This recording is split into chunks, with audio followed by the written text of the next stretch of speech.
Good evening. It is Tuesday, August 23rd, 2022, Board of Education meeting.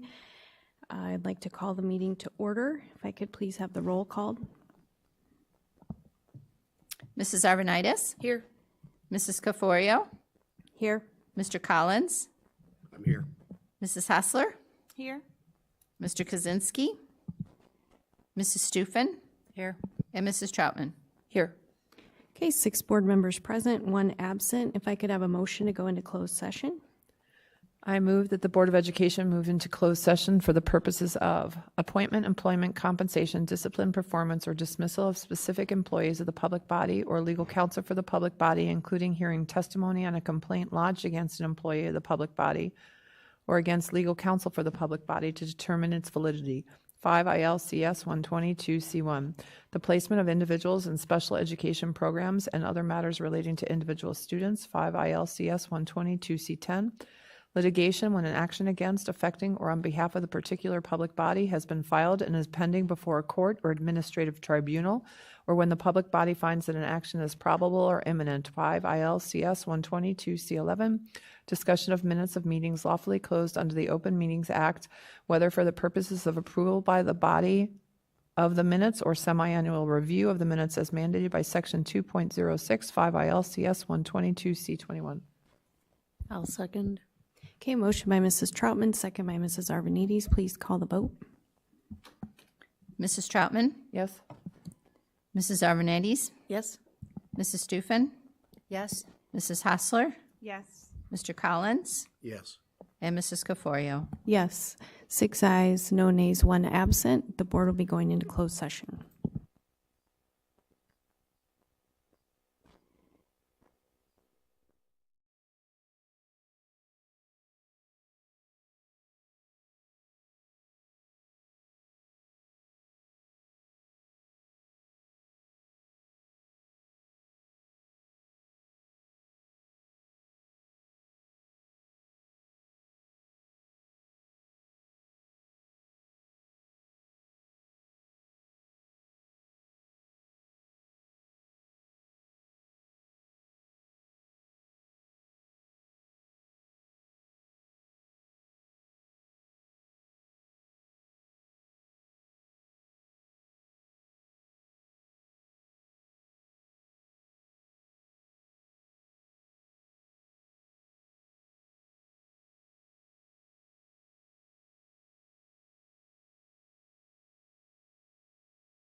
Evening for the items listed on the agenda. We have 6 board members present and 1 absent this evening. And at this time, I would ask that we all stand for the pledge. I pledge allegiance to the flag of the United States of America and to the republic for which it stands, one nation, under God, indivisible, with liberty and justice for all.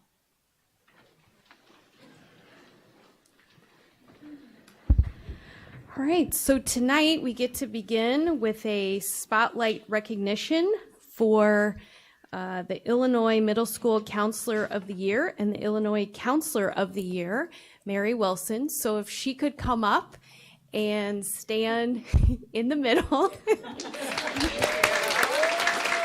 so that we can celebrate and honor her, that'd be great. So come on up just a little bit more. And Mrs. Hassler is going to do the honors tonight. So if you want to turn around. Hi, Mary. Welcome. Our counselors are essential to the success of our students in our district. And you guide them as they make academic decisions and as they navigate opportunities that they get.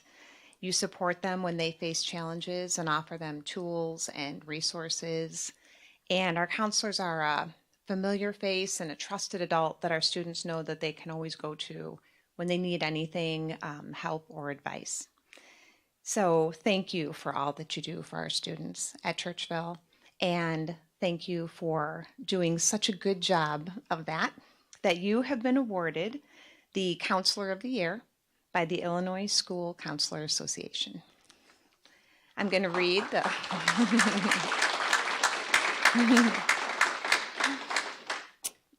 proclamation. Whereas the Illinois School Counselor of the Year Association Award is an opportunity to honor school counselors for their contributions to school counseling in Illinois, and whereas award winners are recognized as those who go above and beyond in their role to help students and promote the profession, and whereas Mary Wilson was selected as the Middle School Counselor of the Year by the Illinois School Counselor Association. She has also been named the Illinois Counselor of the Year, and whereas these accomplishments bring pride and prestige to Churchville Middle School, to District 205, and to the community of Elmhurst. Now therefore be it resolved that the Board of Education and Administration of Elmhurst Community Unit School District 205 express congratulations to Mary Wilson and faculty members of Churchville Middle School for these outstanding accomplishments. Thank you so much.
I did clarify that already. I did ask. I wanted to be prepared.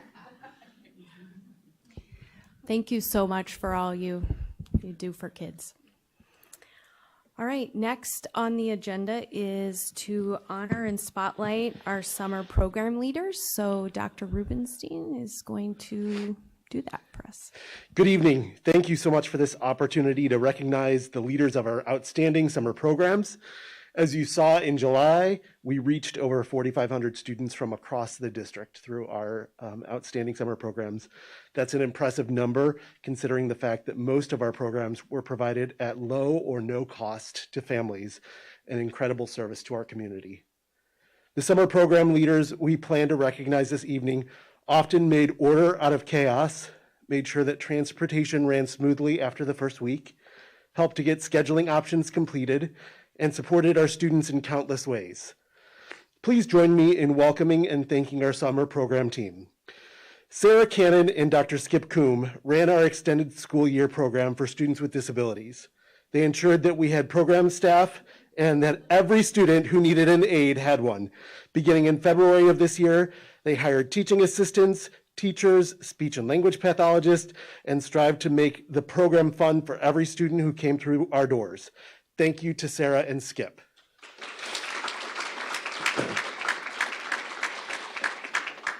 Dr. Patrick Baker and Michael Pavlik oversaw our summer fine arts program, which engaged hundreds of students from across our district.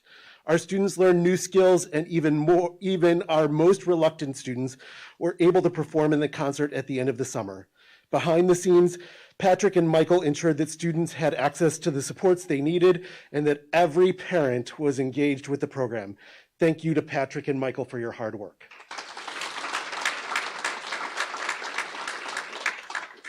Dr. Adam Rubicek and Drew McGuire, in cooperation with Michael DeNovo, ensured that our summer program at York Community High School was well run and that our students had access to the courses that they needed. From driver education courses to foods courses, which allowed students to learn to make home-cooked meals, the summer program at York had it all for our students, and it would not have been successful without Adam, Drew, and Mike. Importantly, I think that the three of them know more about the power grid in Elmhurst and which streets are on which transformers than most anyone in the district. Correct? Yes. It does indeed take a village, and I am thankful to have them as a part of our Elmhurst District 205 community. Thank you, Adam, Drew, and Mike.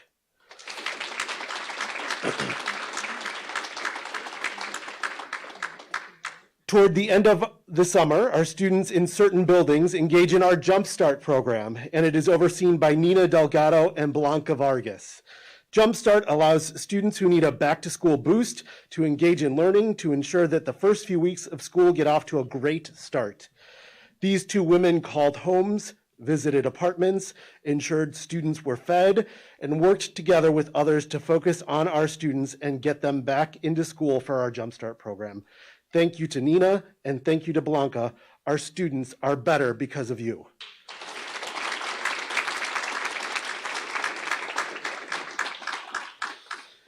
Finally, David Beatty and Pia Bartolai deserve rock star recognition. In every situation, they made lemonade from lemons. Using every one of their resources, they built capacities within their teams to put student learning at the forefront. Each person set up systems, modeled the way, inspired a shared vision, challenged the process, empowered others to act, and encouraged the heart. From the time that they started working together, they made sure that every student was registered, that parent phone calls were returned, and that this summer was a fantastic learning experience for every person who was at Edison and Sandburg. I am better because I worked with both of them, and I am so grateful for their leadership this past summer. Thank you to Dave and to Pia for your hard work and dedication during our summer programs.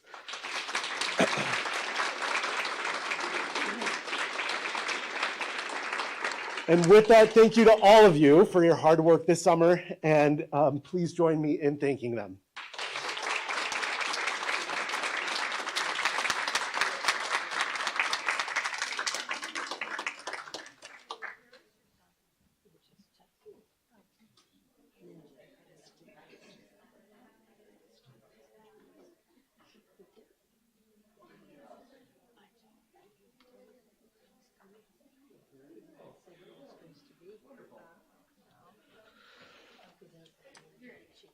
No, no.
Thank you again so much, especially after the past 2 years for our students. Summer programming became even more important in helping them grow and learn. So thank you. We, as a Board of Education, are truly grateful for all you did. So thanks.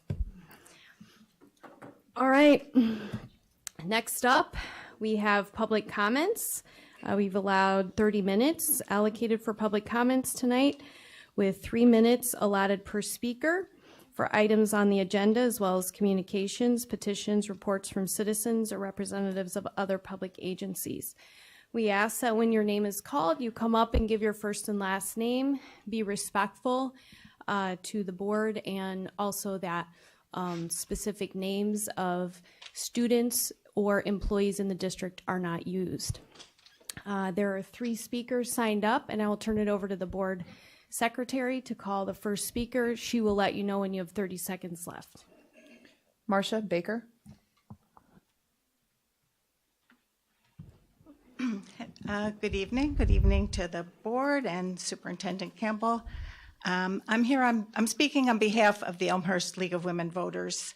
The League of Women Voters is concerned about the reason and method for cutting in the number of monthly board meetings and adding a 3 I should be speaking faster, I'll never get through this, a mere 3 meetings of the whole for the entire school year.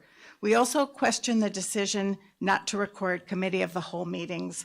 Our concerns are amplified by the lack of public discussion regarding this topic during board meetings. The reduction in the number of board meetings and the reorganization of topics for committee meetings is clearly significant as it impacts the direction of District 205 policy. While the new schedule was approved at the April 26th board meeting, the League Observer has been present at every board meeting, and at no time did the board publicly discuss the rationale for this change. In addition, at its June 14th meeting, President Cafario announced that committee meetings will no longer be recorded. According to the minutes of the April 26th meeting, Ms. Cafario stated that the committee of the whole meetings will focus on a teaching and learning topic and more focused conversations and discussion. During the past 2 years, the public interest in the board process and decisions has been quite evident. Available recordings of all board meetings was and remains very important. Our community benefits from more direct, transparent information, not less. President Cafario said that the board was cutting the meeting recordings to save money. Only after the League submitted a Freedom of Information request did the board provide the cost of these recordings, which is $50 an hour, an annual savings of about $400. While the League is a firm believer in cost savings, we have to question, with over $46 million in its coffers, why the board is using such a small savings to limit such a large means by which we, the district citizens, stay informed. The lack of concern for parents, students, and community members to save $400 does not seem to be a good decision. We request some public discussion on this issue. The board's stated purpose is to represent the voice of the community served by District 205 and to do this by welcoming, quote, input from the school community. The 30 reduction seconds. in meetings and lack of recording appears to be an effort on the part of the board to insulate itself from the community it serves. If it truly wants to be representative, to listen to its citizens, to be open and transparent, and to follow its own rules and policies, the board needs to review in open session these recent decisions and give serious consideration as to whether they best serve the interests of District 205. Thank you very much for your attention. Next speaker is Tom Chavez.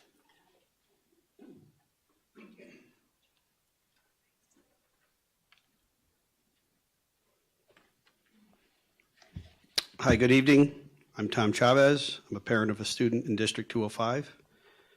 The new school year, same problem in the district.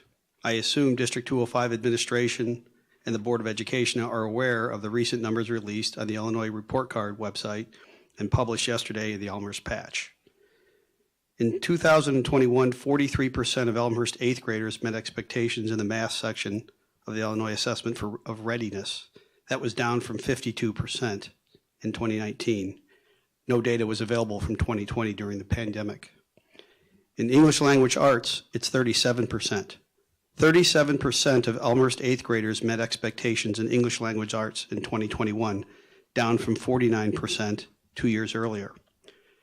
These are sobering numbers for a district as resource-rich as Elmhurst District 205, and hopefully a wake-up call to parents with young children who want them to receive an academically strong and robust K-12 education in their community schools, so that they go to college career-ready and prepared to thrive and succeed in life.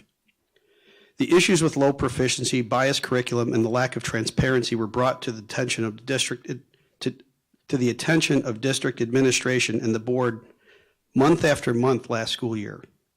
But the district, with the full support of the Board of Education, continued down the path of prioritizing equity, social emotional learning, instead of applying any sort of urgency for immediate improvement to district-wide low academic performance. Among the top District 205 initiatives last year was to develop a long-term strategic plan that prioritized SEL, not strong academic proficiency.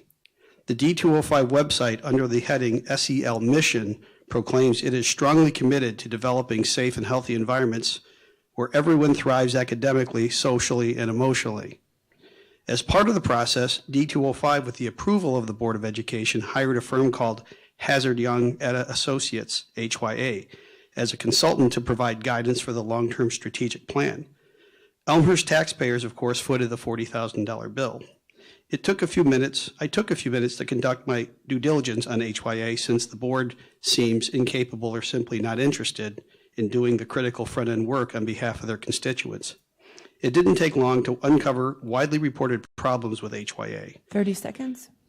HYA's current president, Glenn Max McGee, was fired from his superintendent role in Palo Alto, California for, among other things, budget flubs and mishandling of sexual assault case.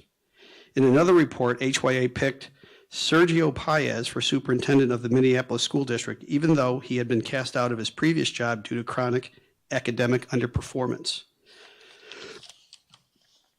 As a concerned parent, I've seen enough. We are failing our children. The administration, the Board of Education need to be held accountable. It's time for parents to demand wholesale change in our district before more children are left floundering Thank you. due to unrecoverable learning loss. Next Thank you. speaker is Iona Fernandez.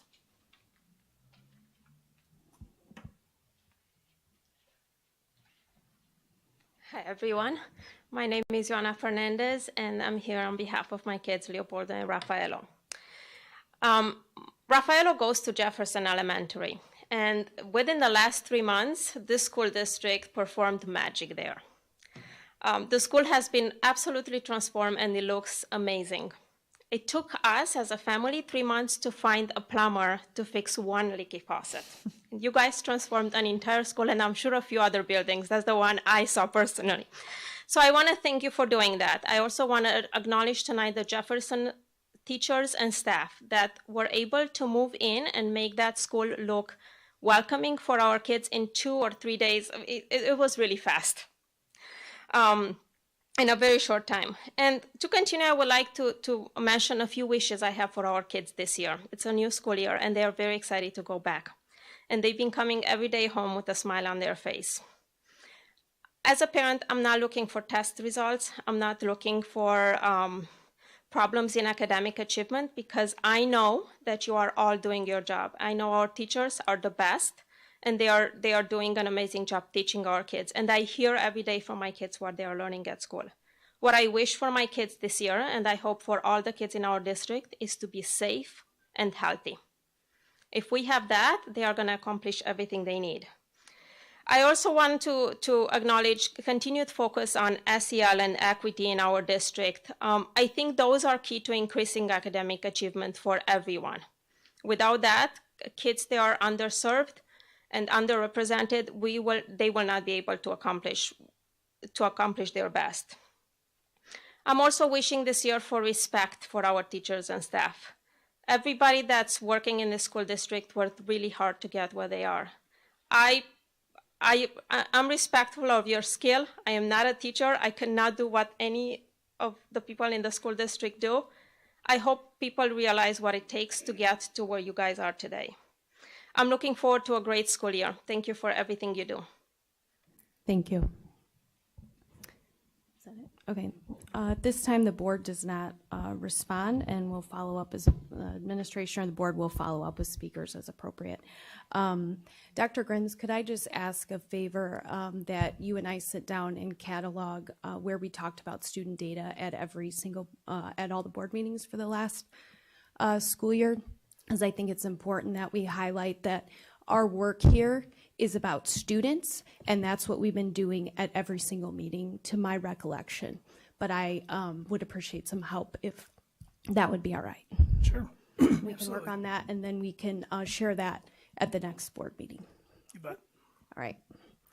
All right, moving on in the agenda. Approval of board meeting minutes. Approval of regular board meeting minutes, July 12th, 2022. Were there any changes to those? Okay, those stand as presented. Approval of closed session minutes, July 12th, 2022. Those stand as presented. Next item on the agenda is reports and presentations, which will be about the tentative budget for fiscal year 23. As those of you that follow the board meetings, you know that the budget is built throughout the year and discussed in multiple pieces, and then it comes to a conclusion with a presentation now where we talk about it as a whole. And with that, I will turn it over to Mr. Welton, the Assistant Superintendent of Finance and Operations. All right, tonight we are presenting the tentative budget for 2022-23. And later in the meeting, the board will vote on adopting the tentative budget, authorizing the placement of the tentative budget on display for 30 days and placing an ad in the newspaper to give notice that we will have a budget hearing on September 27th at 7 p.m.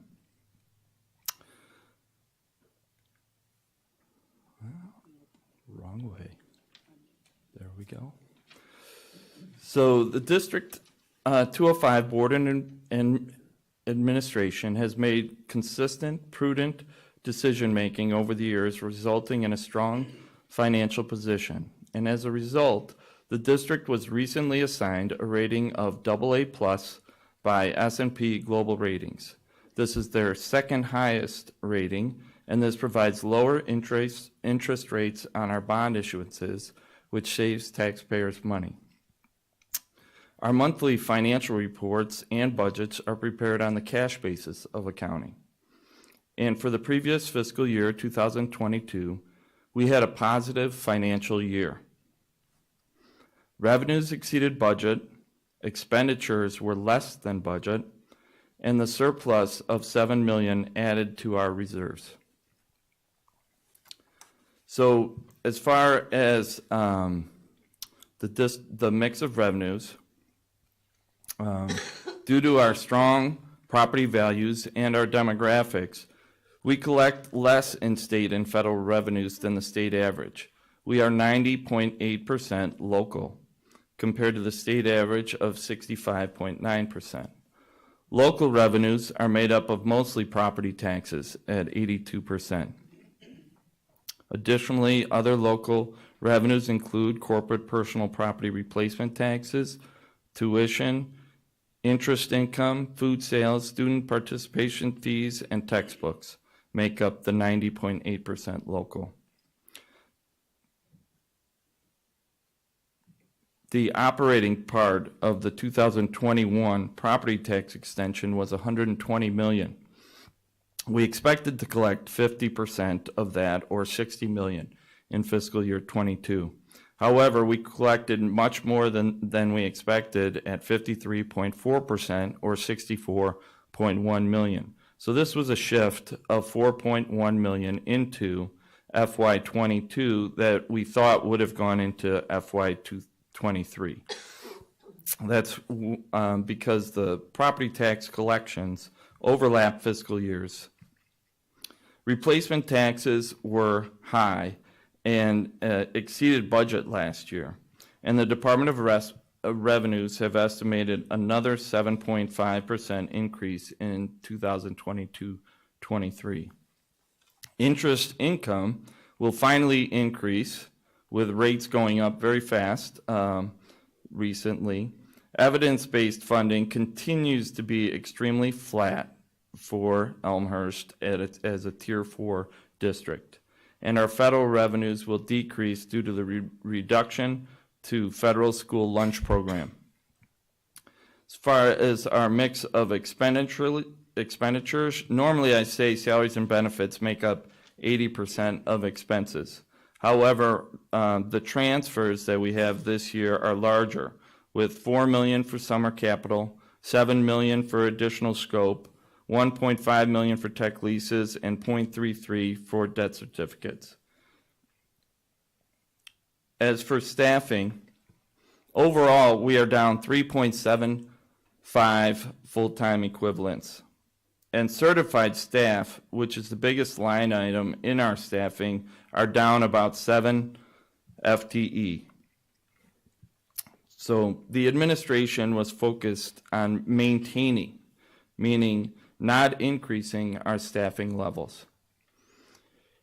Also, we invested in a new curriculum resource at the K through 5 level, Wit and Wisdom and Foundations, which integrates reading and writing, deepens the content knowledge, which improves vocabulary and improves reading comprehension at a more complex level. And we put a ton of thought into the related professional development program for the new curriculum resources.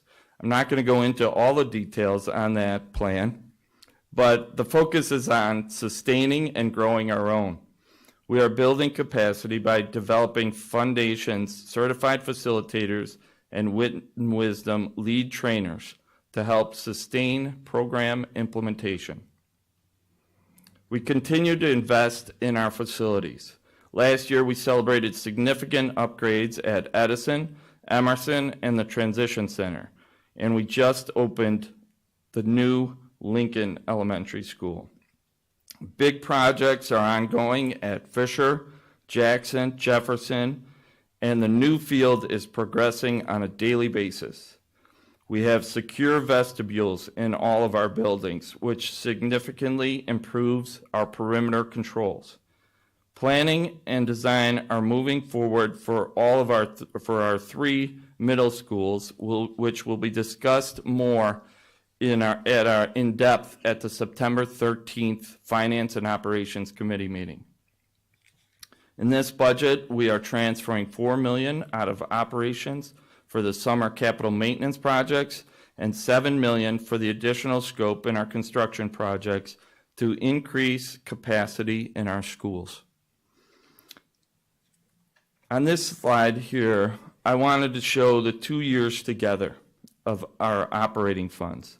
I talked earlier about the property tax collections that can overlap fiscal years. We received more than expected last year in 22, which resulted in the $4.1 million going into 22 instead of 23. And then we are investing in facilities through the $7 million transfer. If it weren't for those 2 items, we would have a positive budget. So you can see at July 1st, 2021, we had the $61.4 million fund balance, and that is lowered over the last year and this budget to $57.7 million at the end of June of 23, while still investing in our facilities, and it still leaves us in a strong fund balance position. This slide includes all of the funds, including the non-operating funds for debt service and capital projects. As you know, we have the last bond issue from the $168.5 million closing in September. The revenues show up in the capital projects funds and the debt service funds. The debt service funds taken in property taxes and pay down any debts. And the capital project funds pay for the construction projects going forward. Speaking of our investment in our facilities, we have just this last slide, which shows the new Lincoln Elementary, the new Edison Elementary, and the new Field Elementary.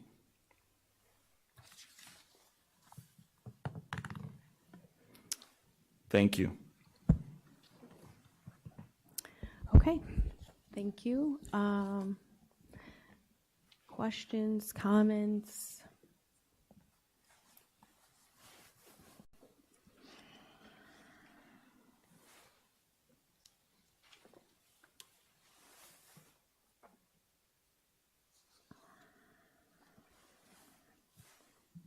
Anybody? I'll give a shout out to Chris to thank him because I know how much work goes into putting all this together and dumbing it down for people like me to understand. So I really do appreciate it, and I appreciate your diligence and your oversight of all the things we want to spend money on. Thank you.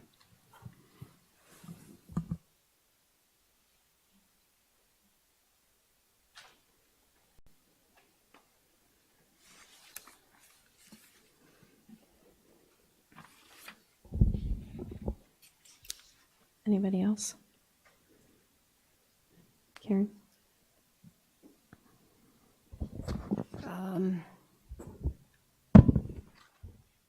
So Chris, when, I don't know what slide it is, the revenue summary, there's, I mean, actually the pie chart, mix of operating revenues shows us that this year in particular, it's even more significant than previous years where we are really locally funded. Federal was higher, and state even last year, I thought it was at least 7%. So that leads me to a couple different questions so that people understand kind of what's happening with revenues and who's funding our public education. So when you talk about on the revenues summary slide, which is the next slide,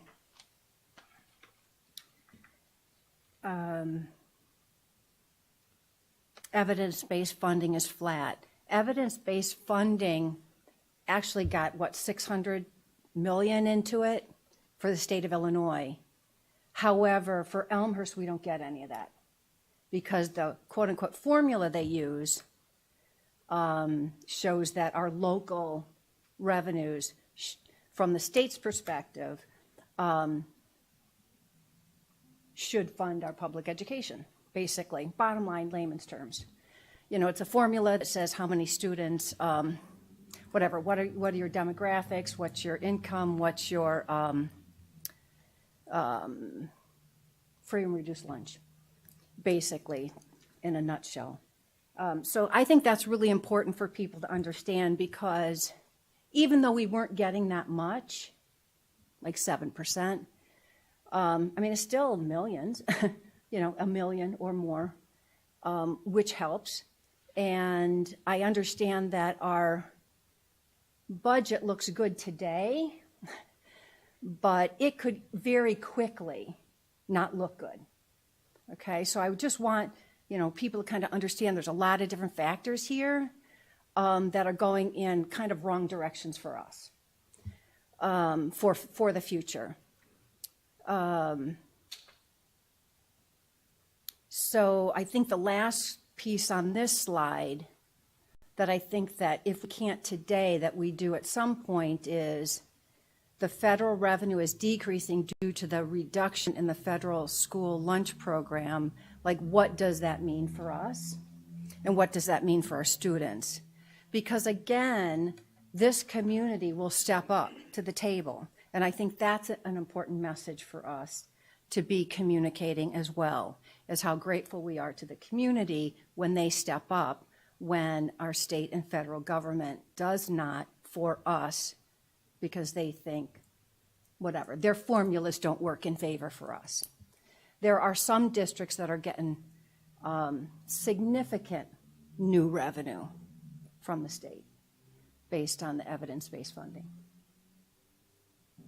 So those are some of the bigger picture pieces that I think are important for us to understand and for us to be aware of and sensitive to the more locally the public education is funded,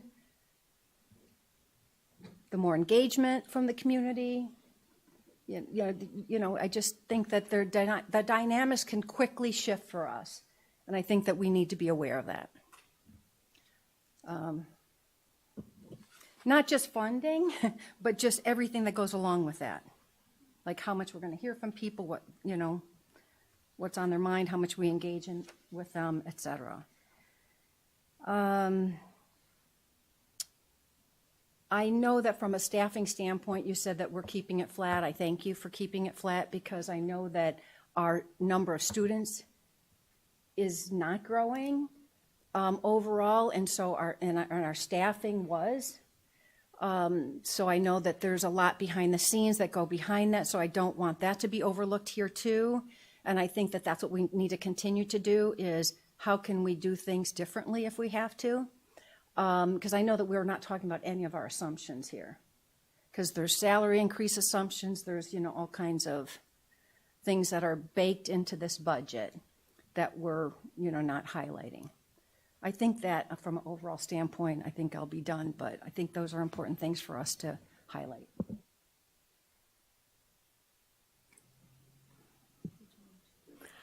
Just in reference to the awareness of constantly thinking about how do we maximize our resources, I want to underscore and just publicly say that we are constantly looking at ways in which we are utilizing our resources to best support the needs of our students and to ensure that we are providing our students with the best educational experience possible. And so with that being said, I know we wanted to share that we've been able to maintain some staffing, our staffing ratio, but it's also within our administration team looking at ways in which those resources and allocations of resources are utilized to continue to support the needs of all of our students. We are also within our district over the several years have looked at various programs that we have also adopted and put in place. And so we are also reviewing and analyzing and looking at ways in which the current programs that we have in our district are meeting the needs of our students. So I really want to just, again, punctuate and underscore that that's a constant ongoing conversation. And I appreciate you calling out that we are very intentional and will continue to be in the amount of conversations that we have within our cabinet. And this is a way in which we're packaging this information to share it more broadly with individuals that does not have the expertise and the knowledge that Mr. Welton brings for our community. So just thank you for mentioning that.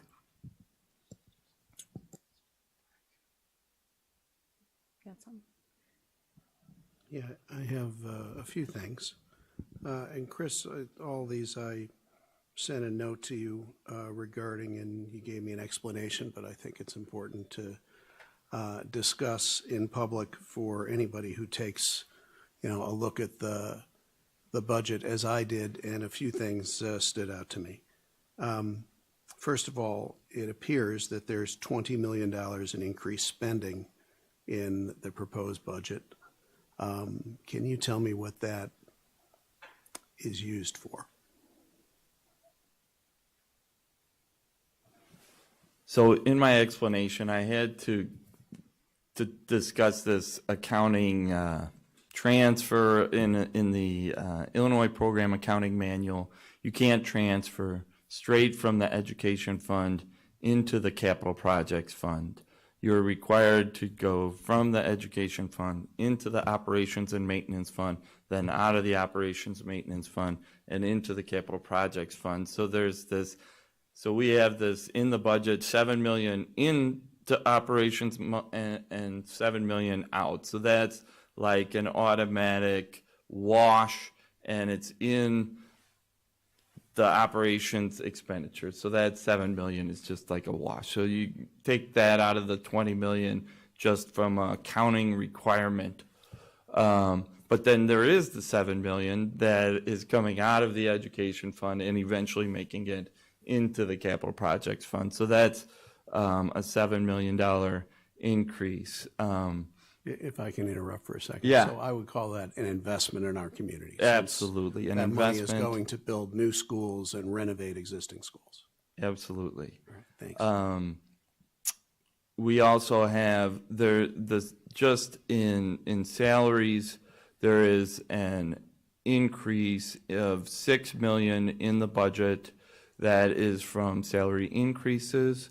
It's also from just turnover and changes in staffing levels of the different various positions that we have in the school district.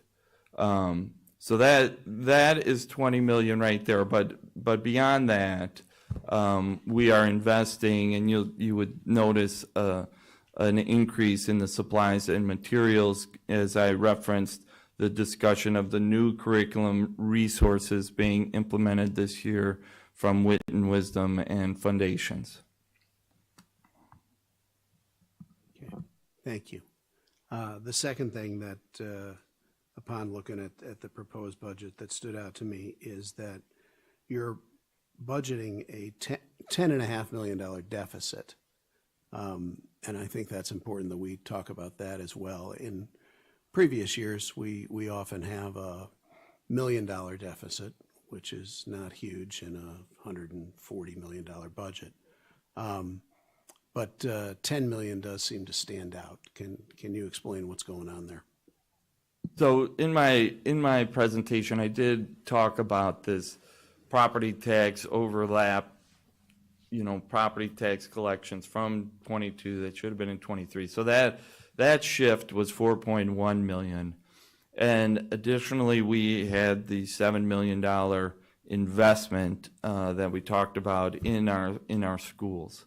So if it weren't for the 4.1 million shift in property tax collections and the $7 million transfer to capital projects for the additional scope in our facilities, we would have had a positive budget without those two items.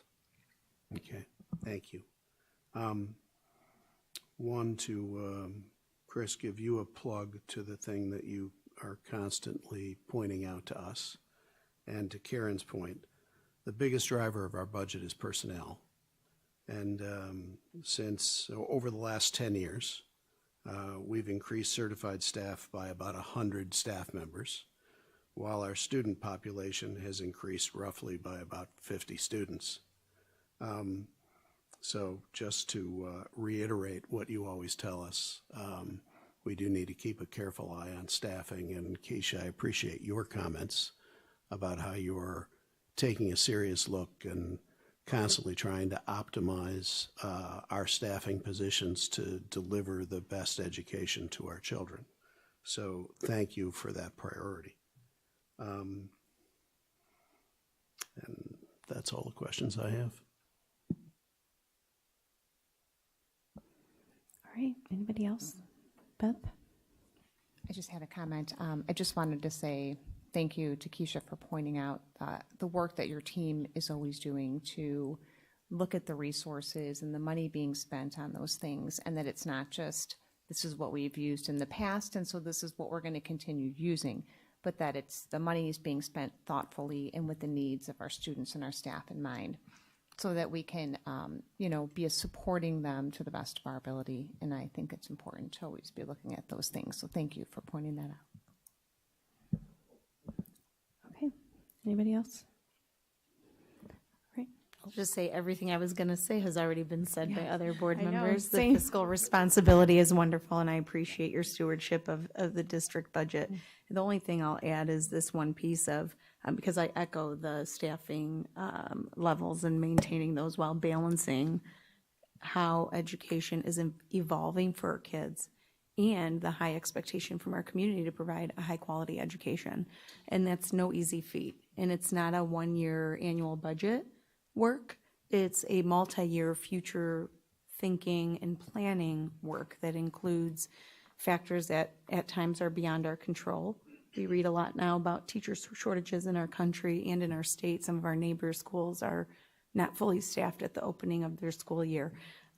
We have many schools, although we have those beautiful ones that we've been working very hard on, we have more buildings that will need more facility needs, and to make sure all of our students have access to the same type of educational environment and student support services, which, as we know, are on an incline. So I appreciate your work and your forward thinking and planning, that this is one piece of a larger portrait that we're working to balance and maintain for our community. Thank you.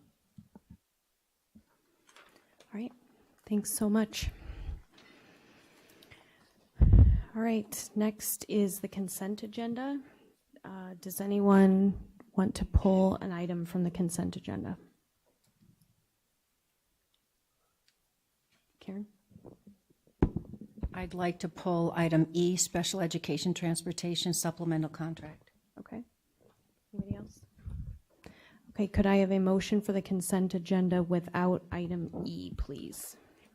I move that the Board of Education approve the following consent agenda items: A, personnel report; B, financial report; C, EIS administrator and teacher salary and benefits report school year 2022; D, approval of board education conference expenses; F, contract amendment for athletic trainers; and G, acceptance and posting of FY23 tentative budget. I'll second.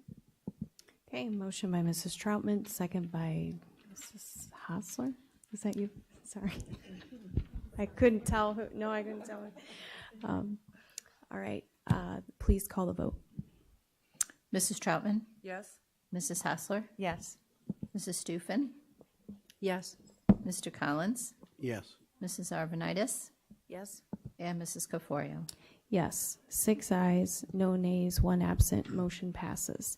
If I could have a motion for item E, please. I move that the Board of Education authorize the execution of the contract with Ever-Driven Technologies for the provision of transportation for the 2022-23 school year. Second. Okay, motion by Mrs. Hosler, second by Mrs. Troutman. Comments or questions, Mrs. Stufen? So Chris, I just wanted to clarify. So for this Ever-Driven Technologies contract of $78,000, the $78,000 is included in the transportation budget that you've allocated for this year. So I just wanted to clarify that this is the same transportation dollar amount. It's not adding any new money, but it is taking this segment of the transportation budget for at least a third party to provide the standard of busing that we need for all of our students, that First Student and Cottage Hill cannot handle it all these days. Is that That is fair correct. assessment? Yes, we will basically be paying Cottage Hill less because they won't be providing the transportation for the students that the Ever-Driven Technology will be providing. Anything else? All right, please call the vote. Mrs. Hassler? Yes. Mrs. Troutman? Yes. Mr. Collins? Yes. Mrs. Arvanitis? Yes. Mrs. Stufen? Yes. And Mrs. Caforio. Yes, 6 ayes, no nays, 1 absent, motion passes. All right, we have 2 agenda action items. Item A, service agreement with Kate Sampson. Dr. Campbell, give a little background. The district embarked on a logo refresh with all 13 of our schools last year. Half of the schools have been completed and the remaining are in various stages. This process was handled really solely by Kate Sampson with the oversight of our executive director of communications, Tanya Daniels, and who is now Kate Sampson, a former staff member. Because of the rapport that she has built with the schools as well as the designers. We are in the process of wanting to complete the rebranding of the 6 remaining schools, and Kate Sampson has been a vital part of that process. And so we would recommend she provide services on this project to see its completion. There would be a one-time payment of $1,500 to complete upon completion of the rebranding of the project. Okay, thank you. Could I have a motion, please? Sorry. I can do it. Want me to try? I can do it. Yeah, I go move for that it. the I'm Board of looking Ed- for it. Am I on? I am. I move that the Board of Education approve the communication service agreement for Kate Sampson to complete the rebranding project. I'll second. Okay. Motion by Mrs. Arvanites, second by Mrs. Hassler. Any questions or comments? Okay, please call the vote. Mrs. Arvanites, Yes. Mrs. Hassler, Yes. Mrs. Troutman, Yes? Mr. Collins, Yes. Mrs. Stufen, Yes. and Mrs. Caforio. Yes, 6 ayes, no nays, 1 absent. Motion passes. And just special thank you to Kate for finishing that work for us. We appreciate it. They look good, the ones that are done. Okay, next item, item B, action regarding student settlement, student FY22 number 01. If I could have a motion, please. I move that the Board of Education approve the settlement regarding student FY22 number 01 based on terms and conditions discussed in closed session. I'll second. I'll second. Okay, motion by Mrs. Hassler, second by Mrs. Arvanites. Please call the vote. Mrs. Hassler, Yes. Mrs. Arvanites, Yes. Mr. Collins, Yes. Mrs. Troutman, Yes. Mrs. Stufen, Yes. Mrs. Caforio. Yes, 6 ayes, no nays, 1 absent. Motion passes. All right, now we move into superintendent's communication. We are back in school, and I would like to say thank you to all of you around the table that helped make that happen. The energy has been fantastic, and it's great to see our kids back in school. With that, I'll turn it over to Dr. Kimball. Thank you, President Cafario. We are definitely back in school, and this is the start of the 2022-2023 school year. And it would be most befitting to share a back-to-school update with our Board of Education as well as our community. In this update, I will highlight 4 particular areas, that being our Institute Day. Once again, you will hear just the thankfulness and gratitude for the investments that were being made in our community. Our K-5 curriculum rollout, which we also heard our Assistant Superintendent over Finance, Mr. Welton, make reference to. And then last, our staffing highlights and areas of focus, which there has already been a comment regarding that as well. I must say that we have had a successful start to the 2022-2023 school year because of the collective effort of team members across our entire district. In welcoming back all certified district staff, we hosted our 2nd annual district-wide Institute Day, where we brought all of our certified together at York Community High School. And so I would ask that you please watch this brief video capturing highlights from our Institute Day 2022.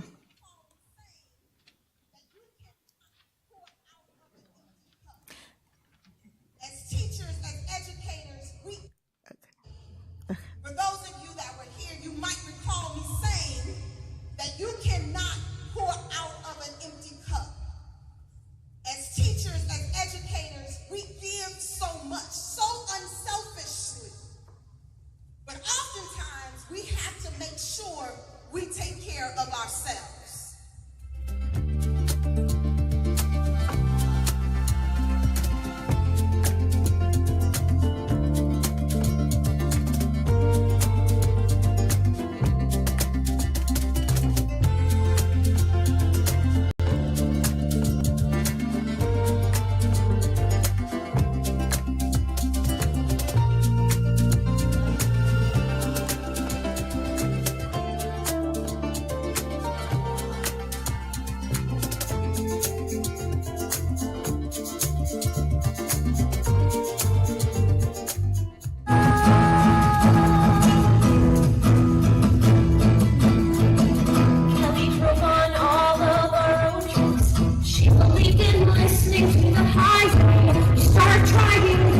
keep trying. There's no stopping till Callie says goodbye. You're not doing it right. Doing what? You're not in it. What are you talking about? You're not in the moment, Sam. Talk about what it felt like. What it felt like? You remember. Feeling the wind blowing your hair.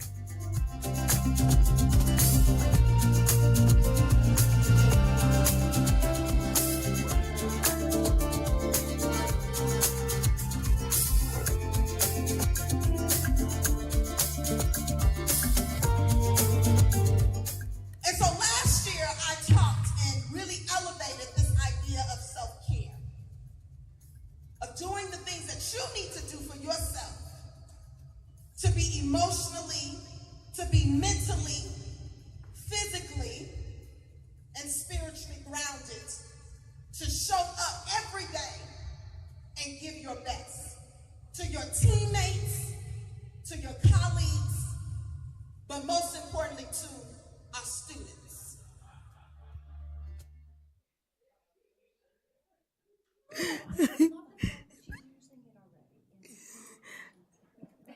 So now that I know there's a request for the Journey of Excellence t-shirt, that wasn't the focus of the video, but that's okay. That's a takeaway that has been noted.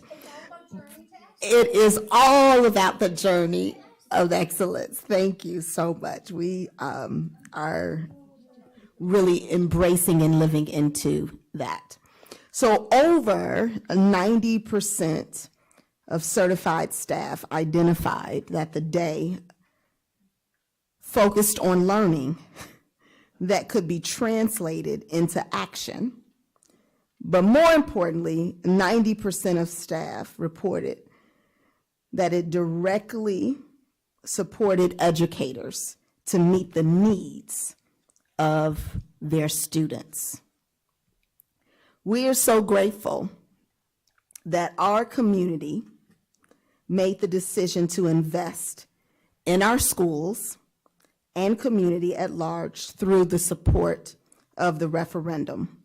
An official community ribbon cutting ceremony was held on Tuesday, August 16th, and we are hosting 2 opportunities for community members to join us for a tour of the new Lincoln School on Saturday, October 8th, as well as Saturday, October 15th, at the times of 10 to 12. That information will be broadly shared on all of our social media outlets and shared through our new messaging platform. This year, we also welcomed students and staff into new learning spaces. As mentioned, every building across our district will have been touched in some way. And so this particular year, we started the school year with new learning spaces at Jackson, at Jefferson, as well as Fisher. The construction of Field is moving expeditiously. We continue to hope for favorable weather conditions, allowing for an on-time delivery of Field Elementary, as we saw actually ahead of time that was provided to us with the delivery of Lincoln Elementary. I also want to take this opportunity, as mentioned, to highlight that our Field students continue to receive a high-quality educational experience as they are serviced at what is now referred to as Eddie Field, Hawthorne, and Sandburg Middle School.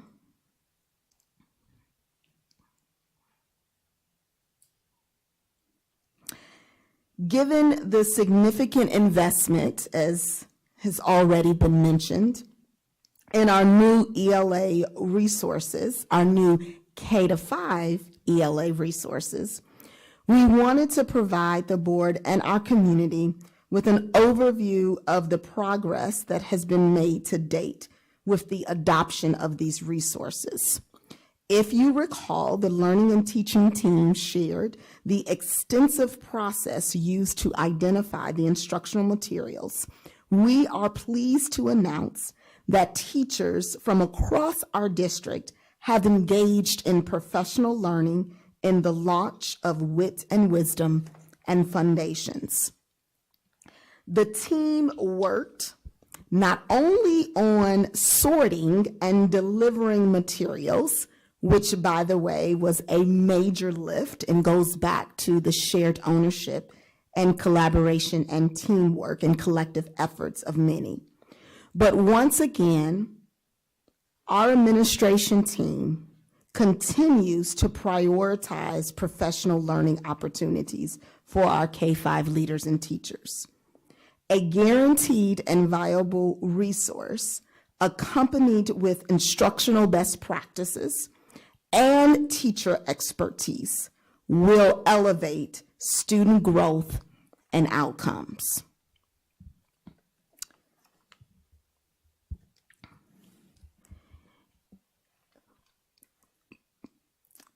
Going on to our staffing highlights, there's a few highlights that I want to just voice over.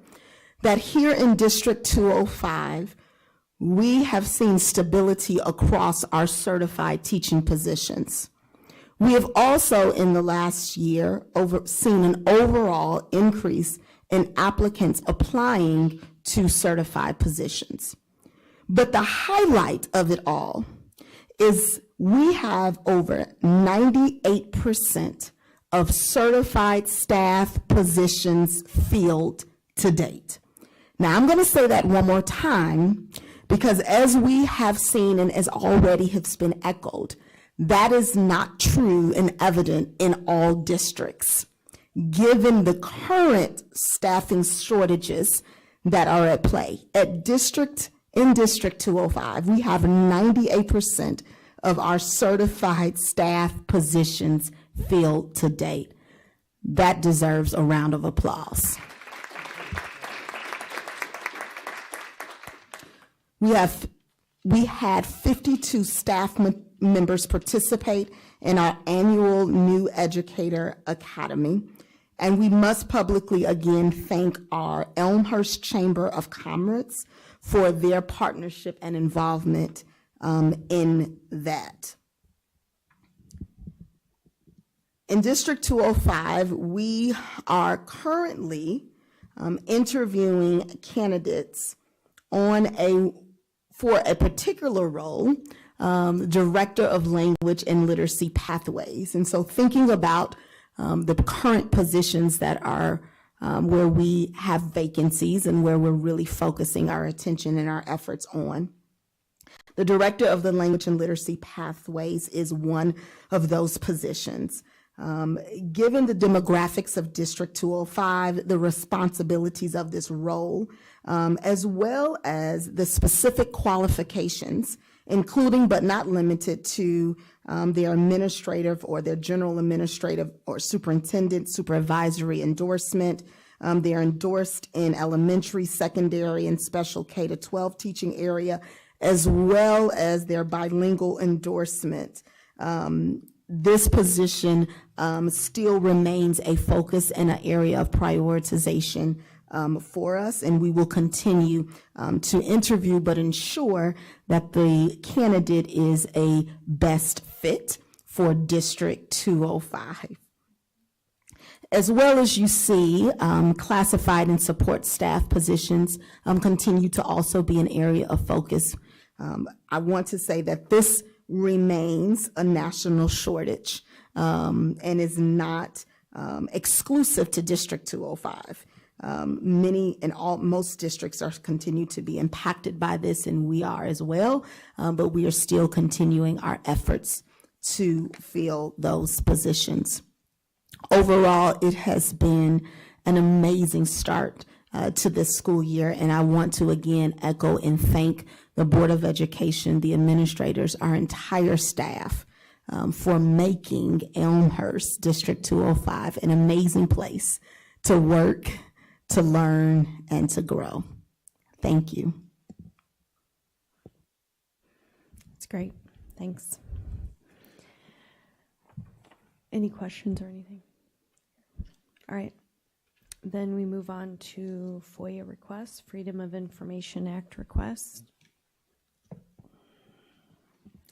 One FOIA request for staff salary, granted. One FOIA request for board meeting minutes, granted. Two FOIA requests for curriculum assessment, not in possession. One FOIA request for curriculum assessment, granted. One FOIA request for bus contracts, granted. One FOIA request for staff names, granted. All right, next, social media highlights. Tanya. This is a special edition of the social media highlights. It's the back to school edition. We had a lot of great things to choose from teachers and schools and the district, so I hope you enjoy.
Thank you for that.